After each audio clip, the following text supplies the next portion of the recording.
Un grand bonjour à tous, amis de la motivation d'hier, d'aujourd'hui, et allez, soyons fous même aux futurs amis de demain. Nous sommes lundi 7 avril 2014 et ça fait une éternité que je n'ai pas enregistré et partagé avec vous un moment d'inspiration, un moment de motivation, un moment de positif. Donc, bienvenue aux nouveaux arrivants.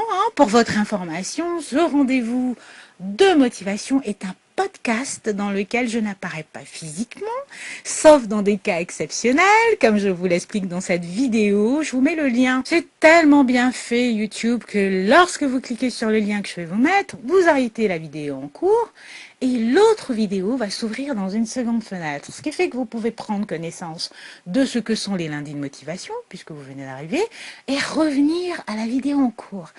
Elle est pas belle la vie?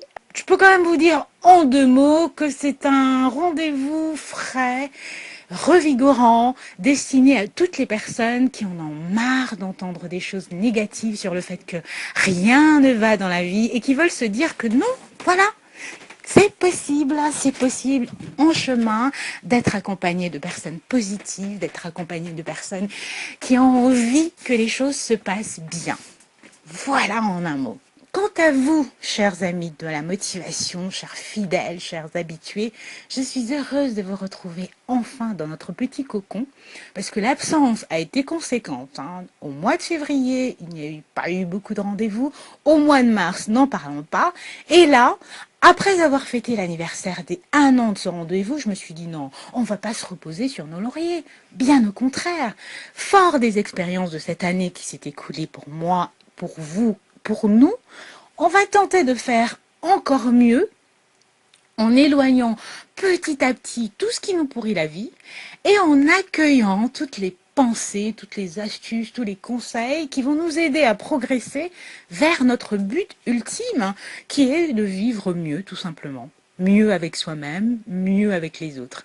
C'est pourquoi aujourd'hui, je vous propose d'explorer ensemble comment apprivoiser, comment dompter le plus grand handicap à la réalisation de nos projets, qui n'est autre que la peur.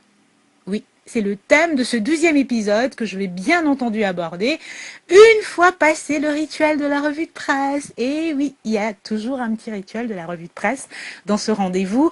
Bon, évidemment, avant, j'avais aussi une petite parenthèse dans laquelle je parlais de ce que j'avais fait pendant le week-end. Là, c'est pas sorcier. Dernièrement, ça a été vraiment quoi? Il y a eu les élections municipales, donc vote et tout ça. Je n'ai pas fait grand-chose d'exceptionnel, sinon travailler sur mes blogs, mais tourner quelques vidéos que je vais pouvoir vous envoyer comme ça les unes après les autres très bientôt. Et quoi d'autre? J'ai terminé le défi des 100 jours. Bon, voilà. Donc là, j'avais pas vraiment spécialement énormément de choses à vous dire.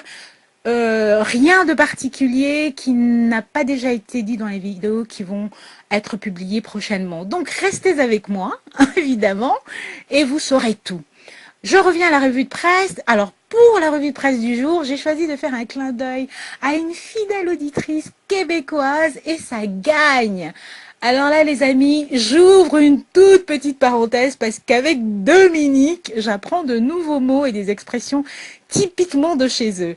Et j'avoue que la première fois qu'elle m'a parlé de gagne, je me suis dit, qu'est-ce que cette gagne? En fait, c'est juste une bande. Donc, ça gagne d'amis motivés. C'est un groupe de copains à qui elle envoie les liens des lundis. Et entre eux, ils écoutent, ils réécoutent, ils en parlent, ils commentent, ils critiquent selon les thèmes.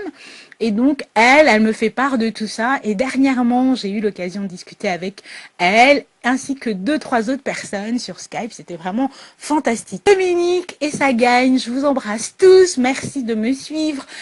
Je suis heureuse de voir que les cousins francophones du Québec sont avec moi, sont inspirés également. Et je vous fais ce clin d'œil à travers le Journal du Québec. Évidemment, comme toujours, pour échapper aux informations principales qui sont rarement de bonnes nouvelles, j'ai opté pour la page culturelle parce que là, au moins, nous pouvons rester positifs. Maintenant, on referme le volet revue de presse et on revient au sujet du jour.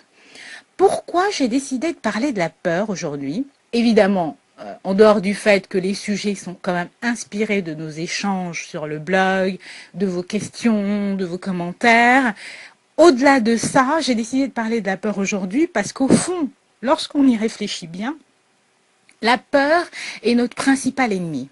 Que ce soit dans la vie professionnelle, que ce soit en amour, que ce soit en amitié, sur notre chemin vers un projet créatif, entrepreneurial ou même associatif, la peur de changer d'habitude, la peur de ne pas être à la hauteur, la peur de demander de l'aide, la peur de demander un service, une augmentation, toutes ces peurs, non seulement elles nous empêchent de progresser, mais aussi elles nous empêchent de nous réaliser complètement.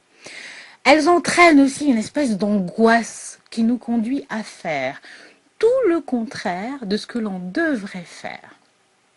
Et finalement, à nous retrouver confrontés aux résultats que l'on craignait le plus. Si on se laisse envahir par la peur, on se fige, on continue à faire ce qu'on a toujours fait, évidemment, parce qu'on y est habitué, parce que c'est plus confortable. Et résultat des courses, eh bien, on continue à avoir les mêmes résultats. C'est le serpent qui se mord la queue. Une fois qu'on a posé ce postulat, il faut voir de quelle manière on peut éviter de se laisser dominer par la peur. Donc, comment l'apprivoiser cette peur, ou plutôt ces peurs, car il peut en exister de plusieurs sortes.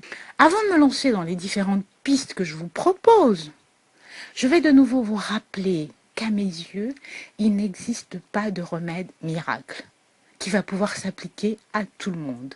Il n'y a que des possibilités à tester, des conseils à expérimenter et à adapter à sa propre expérience, à adapter à son propre environnement, adapter à sa propre culture. J'ai eu à affronter un certain nombre de peurs et suivre quelques-unes des pistes que je vais vous proposer m'a aidé à les dompter. Tant et si bien que j'ai pu me focaliser sur ce que je pouvais changer et uniquement sur ça. Ce n'est pas facile, ce n'est pas immédiat, mais vraiment, vraiment, vraiment, ça vaut la peine d'essayer encore et encore. Quand vous êtes vraiment décidé à vivre mieux, il faut essayer, essayer encore en modifiant. Quand vous voyez que ça ne fonctionne pas la première fois, ne commencez pas à vous dire ouais non, c'est de la connerie ça ne marche pas. Non.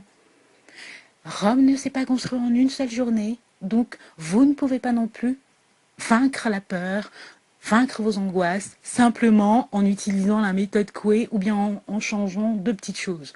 Une fois, ça ne marche pas, il faut revenir dessus, il faut réessayer, il faut réajuster en permanence. Alors, ceci étant posé, voici les 4 choses que j'ai faites pour apprivoiser mes peurs. La première chose que j'ai faite, face à une très très grande angoisse qui m'a submergée à tel point que pendant une semaine entière, j'ai été paralysée, figée, incapable de réfléchir, totalement dominée par l'angoisse de l'après.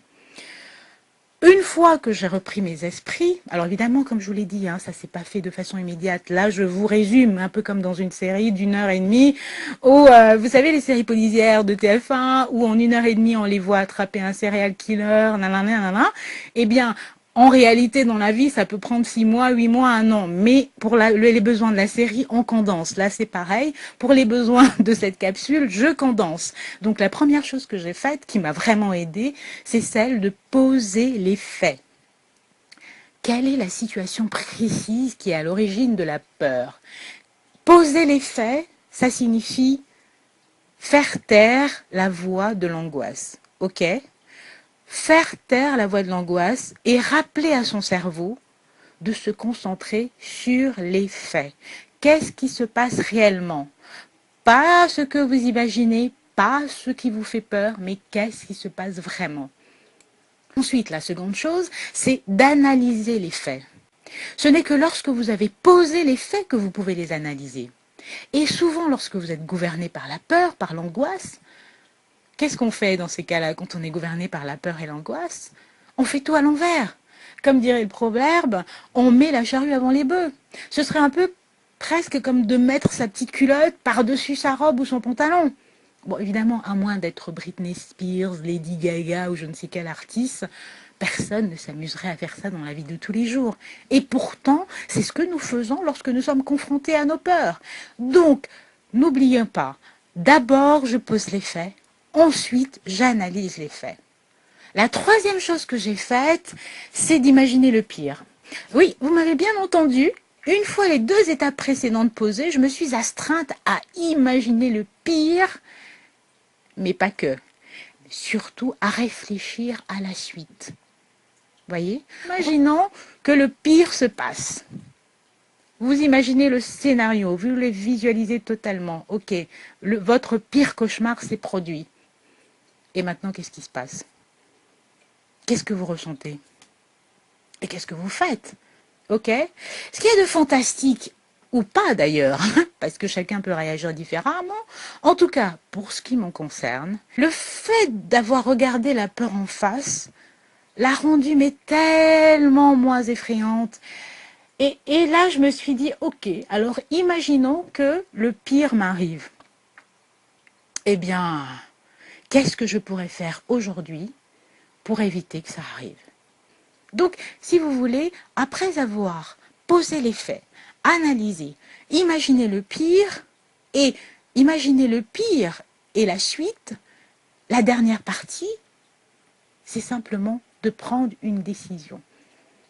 Et c'est la plus difficile, évidemment. Alors, la 4e partie de ce que j'ai eu à faire, ça a été de prendre une décision. Moi, ce que j'ai décidé de faire, c'est de ne plus me concentrer sur la peur, de ne plus me concentrer sur le problème, mais de focaliser mon attention sur les solutions. Voilà, en gros, vous avez les 4 étapes qui m'ont permis de dompter mes peurs, qui m'ont permis d'apprivoiser mes peurs et d'atteindre les objectifs que je m'étais fixés en 2013 et d'atteindre l'année 2014. Ouh là là, une fois de plus, je n'ai pas vu passer le temps et pourtant c'est bel et bien la fin de cet épisode 12 des lundis de motivation qui, je l'espère, vous inspirera. En attendant, comme toujours, de vous retrouver, mais cette fois la semaine prochaine, parce que comme je ne vous ai pas eu pendant le mois de février, que je ne vous ai pas eu au mois de mars, là, au mois d'avril, vous allez m'avoir tous les lundis. Youpi! Et au mois de mai, je reviendrai avec le rythme de la quinzaine. Mais là, je me suis dit que vraiment, j'avais besoin de retrouver ce lien avec vous. Donc, en attendant de vous retrouver la semaine prochaine, je vous invite, comme toujours, à me retrouver sur le blog. Dernièrement, j'ai publié des articles qui pourraient vous être utiles. Je vous invite à aller regarder ça. Il se passe toujours quelque chose et sur le blog et sur la page Facebook. Donc, si vous ne m'avez pas encore rejoint là-bas, c'est le moment de le faire. Et pour conclure, je vais laisser le mot de la fin au Mahatma Gandhi qui disait la chose suivante. L'ennemi, c'est la peur. Nous pensons que c'est la haine, mais non, c'est la peur. Alors, n'ayez plus peur, ne vous laissez pas envahir par ce sentiment. Je vous donne rendez-vous la semaine prochaine. Je vous souhaite à tous une excellente semaine, pleine d'espoir, pleine d'action. Que la force de l'inspiration et de la motivation vous accompagne. Au revoir!